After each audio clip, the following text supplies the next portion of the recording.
Alright, welcome back. Today we're jumping right back into this 2013 5.7 Hemi. Things have escalated since last time. Decisions were made, I'll explain.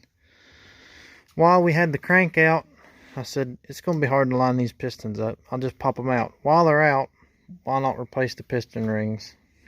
Again, 106,000 miles, $50 for the piston rings on eBay. And may I add, here's the part number for that. Made in USA.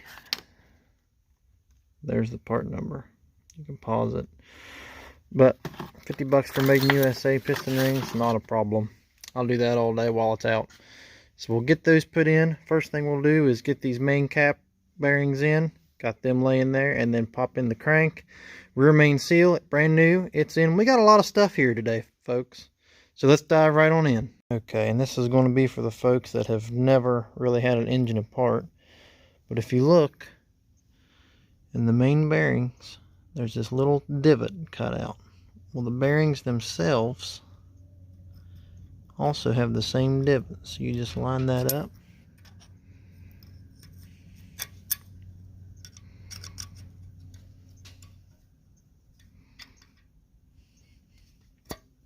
Slap it in there. There's one installed, and before I put the crank in, I've got some Lubriplate assembly lube. I'll lube all these up with, but I just wanted to throw in that little tip in there in case you took it apart and got lost.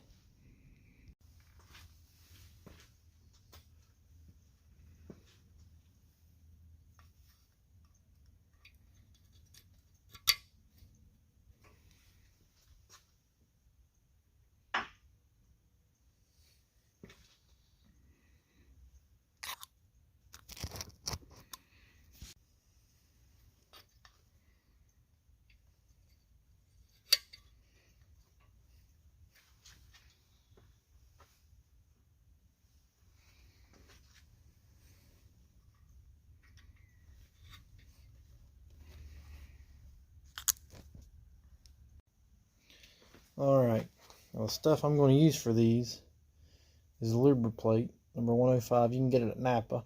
It's a little cheaper and you get a lot more of it, and I put an engine together before with it and never had any problem. So we'll just put a little on our finger here, and it's going to come out kind of weird looking. Just trust it.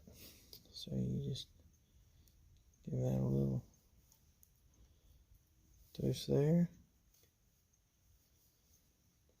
Need to clean out that oil port. I'll clean that out, but just want to show you the process itself, and I'll do that for the rest of these main bearings.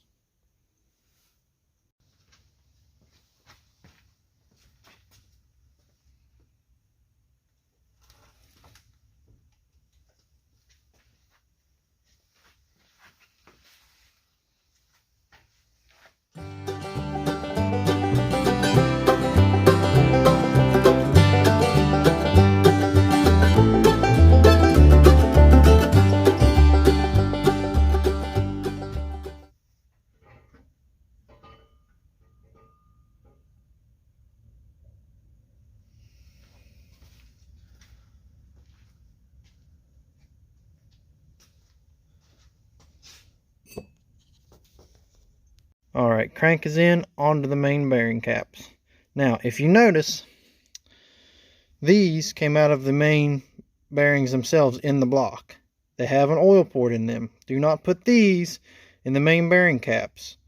By the time you figure out what you've done wrong, it's going to be too late. If that oil port can't get through and you have this in the block, you're already going to have ruined your brand new engine that you just spent all this money and time on. So make sure this goes on the block, this goes in the caps themselves. So let's get started. And just like the other side, these have a small divot, and they can only go in one way. So we'll take our new one.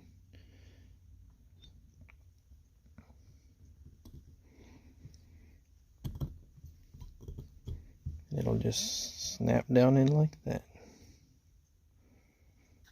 Make sure it's flush. If it's not seated on one side or the other, it will not torque properly. So, alright. 3 more to go, actually. Okay, main cap's greased, ready to go back in on the crank. But if you haven't noticed, I've been putting everything in order from front to back. These go in designated areas and they cannot be interchangeable. Same with pistons. This is the right side front, left side front. It all has to,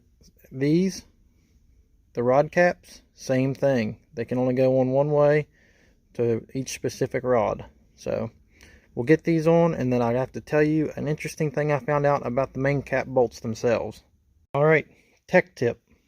When you get to your third main cap, make sure these things right here do not twist out as you twist the crank.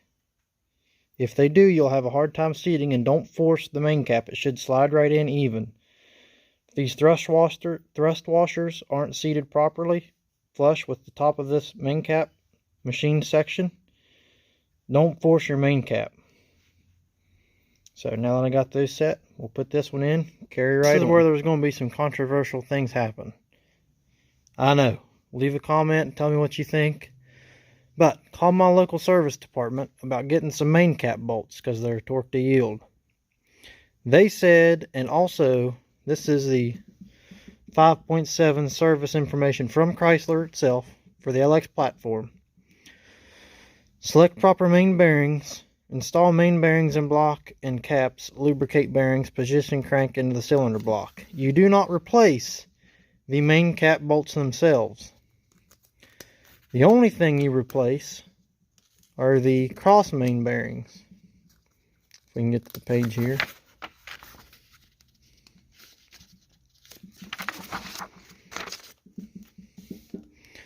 The cross main bearing bolts. The main cap cross bolts torqued after final torque of the main cap bolts. Always use a new washer seal on cross bolt. So, according to Chrysler, you can reuse the main cap bolts.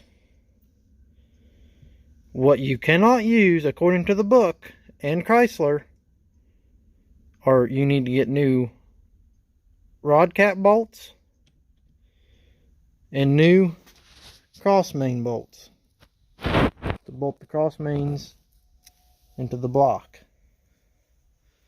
So we are going to use the main cap bolts and torque them to spec. I know. Leave a comment and tell me how you feel about it. I kind of like it. I mean, I don't know. It's up for debate, but we're going by the book. So we'll carry on. Okay, main caps installed. Bolts ran down, not torqued yet. I wanted to go ahead and throw this information out too. As I started these, to install the main caps, what I did, I used this plastic dead blow hammer just to tap them and seat the main caps very gently, but also with force, if that makes sense. When you do that, they may not be in even. Start the bolts by hand. If they have trouble, turn the crank over where you can access the cap again and give it a couple more taps. And then give it a couple more taps. Then try to start the bolt by hand again, and it should start. Don't force anything. This is a bad place to screw up. If you're going to screw up, do it somewhere else, not here. This part has no time for the screwing up. Be patient. Don't be doing this on your 30-minute lunch break if you're working from home. You'll break things. It's a delicate piece of equipment. Alright, now let's torque these down and we'll get onto the pistons. Alright, as far as torque goes, this is for the main cap bolts. So we'll start with the middle one on the right side. So you can see the front is designated. So we'll get started on that at 20 foot-pound each, and then an additional 90 after that, in the same order. And then we start the cross bolts at 21 foot-pounds. So we'll get started. And also, I want to thank the Gen 3 Hemi page on Facebook, Gen 3 Hemi Swap. There's a gentleman, I will have to give his name in the comments if you ask. He uploaded the entire manual, and I just printed it off and put it in this 3-ring binder just to keep in the shop, because I don't like using my phone for this stuff. I'd rather have it handy and read it and reference it when I need to instead of downloaded. But still, awesome reference use. So let's get these torqued and we'll get on the pistons. Alright, we're on to the pistons. And I just put this fresh set of rings on. And I'll give you a second. What's wrong with it? If you've ever put an engine together before, you'll know. But these rings cannot have the gap lined up. Compression will pass it. So you need to offset them oppositely. And I'll finesse that a little later. Another thing, these pistons, the stock ones, have a little thing here to get the bottom ring out where it's spring loaded. So you can just stick a little screwdriver in there and pop it loose. Just be gentle and it'll come right out. So this is the second one. 6 more to go. We'll be in good shape. I'm using this little bit of motor oil on my finger just to, ease them in there a little bit and massage them. You don't have to stretch them like they're Speedos from Spring Break 87 you decided to break out. They don't need, no. Don't do either one of those. Just massage them around. You'll get it. A little patience. We'll be done with all 8 of them. As I'm doing these piston rings, one thing I figured out, self-learned on the fly, if you install on this bottom ring